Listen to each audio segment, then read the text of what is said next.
ये जूता मारते हम तुम्हें। अभी आप कह रहे थे ये पॉलिटिकल सफाई को आप सफाई से जोड़ रहे थे, ये देखो किस तरह से आप को जूते चाटो तुम यहाँ पर इस प्रकार के शब्दों का प्रयोग करना तो मुस्लिम समाज के नाम पे धब्बा है, धब्बा।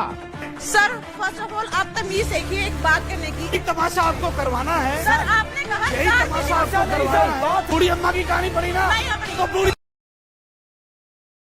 जय श्री राम दोस्तों, आज की डिबेट का माहौल बहुत ही गर्म था। यहां पर ऑडियंस ने और संबित पात्रा ने पूरी डिबेट में मौलाना को बुरी तरह से धोया। असली मजा तो अंत में है जब सुधांशु त्रिवेदी ने भी सारी हद पर कर दी। आइए देखते हैं बैठचंद मजा आएगा। ये बदतमीजी है ये। अरे तुम्हारी इतनी औकात थी ना, शोएब जवाई ये बदतमीजी है। आ जाना था, ये जूता मारते हम तुम्हें। तुम्हारी औकात इतनी है। ये देखो शामिल हो गए आप शोएब जवाई। अभी आप कह रहे थे ये पॉलिटिकल सफाई को आप सफाई से जोड़ रहे थे, ये देखो किस तरह से आप कर रहे हैं। ये धंधा चलने वाला नहीं है। इतनी कितनी इनका शो में आकर ये काम करे जूता नीचे रखो अपने पहले। करना चाहते थे वो नहीं कर देखिए देखिए देखिए आप गुंडे नहीं है शोएब जवाई कहीं की, शोएब जवाई कहीं के गुंडे नहीं है आप। जो ये करना चाहते थे वो नहीं कर पाए मेरे कारण, उसका दर्द है। क्योंकि ये यमुना संबित पात्रा को मैंने एक सेकंड। अमीश भाई, तर्क होना, कुतर्क होना, वितर्क होना, ये सब कुछ जायज है, डिबेट में चलेगा। मगर डिबेट में जूते पकड़ करके किसी पैनलिस्ट को जूते चाटो तुम यहां पर इस प्रकार के शब्दों का प्रयोग करना, आखिर इतने बड़े बड़े चैनल में जैसे बच्चे देखते हैं, हमारे घर की माएं देखती हैं, हमारी बहनें देखती हैं, हम क्या संस्कार सिखाएंगे लोगों को? मुझे माफ करिएगा अमीश भाई, इस प्रकार के अनपढ़ जाहिल लोगों को अगर टीवी में बुला करके हम इनका महिमा मंडन करेंगे तो भविष्य इस देश का ठीक नहीं है। ऐसे लोगों को आप डिबेट पे मत इनवाइट करिए। ये मुस्लिम स्कॉलर है, ये मुस्लिम समाज के नाम पे धब्बा है, धब्बा। कौन सा मुस्लिम स्कॉलर जूते उठाकर बात करता है?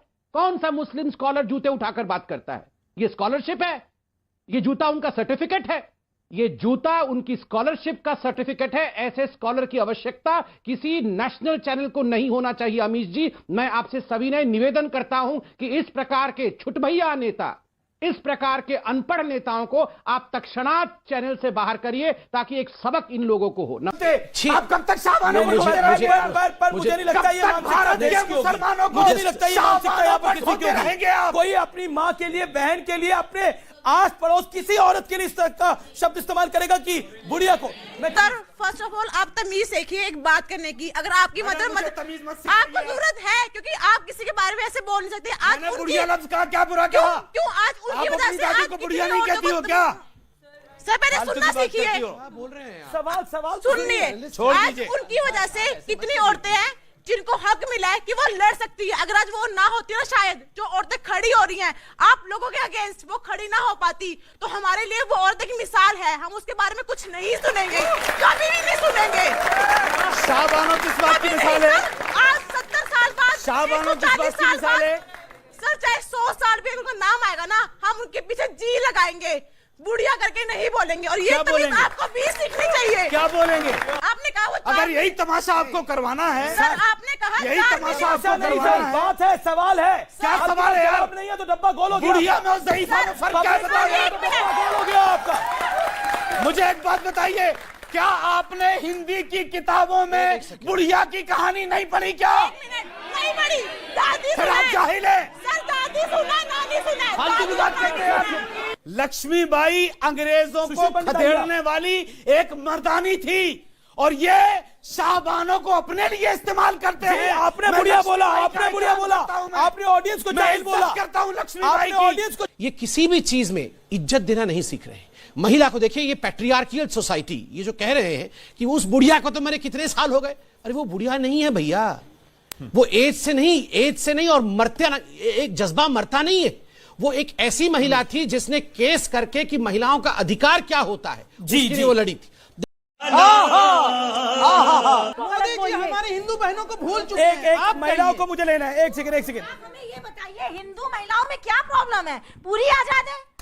आपके मुस्लिमों में प्रॉब्लम है, हम लोगों में तो प्रॉब्लम नहीं है। मैडम सबरी हिंदू महिलाएं हमारी आजाद है, चाहे जहाँ जाए, कोई प्रॉब्लम नहीं है। बता रहा हूँ बता रहा हूँ।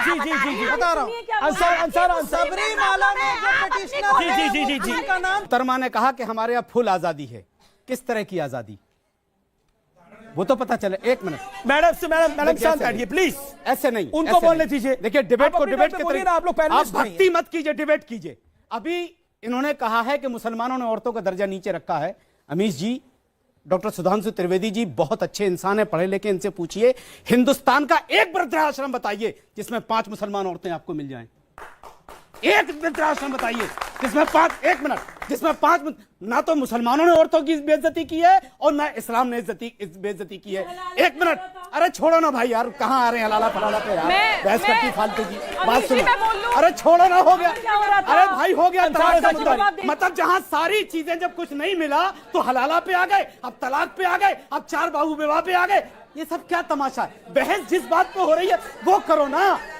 अब आप लोग ऐसा कीजिए कि सब लोग जाइए, सुधांशु जी के साथ जाइए और हिंदुस्तान से मुसलमानों को बाहर निकाल दीजिए। ये गलत कह रहे हैं आप, ये मत बोलिए आप। चुप, उस पे बहस क्यों नहीं कर रहे? एक सेकंड हुआ। भाई एक बात सुनिए, आप उस पे बहस क्यों नहीं कर रहे? बोलिए। सुनिए सुनिए, आप उस पे बहस क्यों नहीं कर रहे? अंसार भाई अब बात तो बहस कहाँ पे? सुनिए। हलाला पे, अरे इनको बहस एक सेकंड 3 चुप तलाक कराइए पे, प्लीज। बहस मस्जिद पे, एक सेकंड तो भैया चुप करा निकाल दो। दीजिए। एक सेकंड, क्या एक सेकंड, तमाशा है? एक सेकंड। क्या तमाशा है ये? अमीश जी, अंसार भाई प्लीज मुझे बोल देने दीजिए। अब भगवान श्री राम के बारे में क्योंकि यहाँ पर बात हुई तो मैं बता दूं कि भगवान श्री राम ने प्रमाण किस प्रकार दिया। हम सब जानते हैं कि शबरी एक दलित महिला, उनके हाथों से उनका झूठा बेर उन्होंने खाया था और खाने से पहले उन्होंने ये नहीं पूछा था कि कहीं वो अपने मासिक धर्म से तो नहीं गुजर रही। ये था प्रमाण हिंदुओं का। अब आ जाते हैं मुसलमानों पर। यहाँ पर इस्लाम गलत नहीं है, गलत कुरान नहीं है, गलत है तो इन जैसे मौलाना जिन्होंने तमाम इस्लाम को और मुसलमानों को बदनाम कर रखा है। आज दो राही मिलाकर खड़ा कर दिया इन्होंने मुसलमान को। बात चल रही है कि औरतों का हक मिलना चाहिए। इस्लाम के अलावा औरतों को किसी ने हक नहीं दिया। नंबर 1 बात, हज में देखते हैं मदीना में 35 लाख, मेरी बात सुन, 35 लाख आदमी 40 लाख होता है हज के दौरान, उसमें कम से कम 20% महिलाओं, जिसे जाना है, जिसे मस्जिद जाना है, उनके लिए मस्जिद का इंतजाम है। सुबुई 40 second, stick to time limit please. देखिए मैं ये मान रही हूँ इस बात को कि इस्लाम महिलाओं के मस्जिदों में जाने में या प्रेयर स्पेस में जाने में इस्लाम में एज पर कुरान कोई मनाही नहीं है। डिनाई नहीं कर सकते कि मुस्लिम पुरुषों ने एक ऐसी पितृसत्तात्मक व्यवस्था कर रखी है कि हर चीज इस्लाम के नाम पे महिलाओं को ही दबाया जाता है। मस्जिद जाके तो दिखाएं महिलाएं। ये लोग, यही अंसार रजा साहब सबसे आगे जाके खड़े होकर उसकी खिलाफत करना स्टार्ट कर देंगे। दूसरी बात मैं प्लीज यहाँ पे एक भारतीय होने के नाते भी बोलना चाहती हूँ, एक भारतीय होने के नाते भी बोलना चाहती हूँ, क्योंकि सबरीमाला का भी बार बार जिक्र आ रहा है कि देखिए वो संस्कृति जिसमें भगवान को भी महिला के बिना पूरा नहीं माना जाता, अर्धनारेश्वर माना जाता है, जिसमें महिलाओं को देवियों की तरह पूजा जाता है। अगर 25 लाख में से 5 मंदिर मुझे वहां पे जाने को मना कर रहे हैं तो as a woman, as a feminist and a real feminist woman, मुझे उस संस्कृति पे भरोसा है कि कोई वजह होगी अगर मुझे वहां जाने से मना किया जा रहा है तो। पर वो भी नहीं, पहले ये बोलिए। बात तो सही है दौड़ना तो पड़ता है। खत्म, bye bye, tata, goodbye, गया।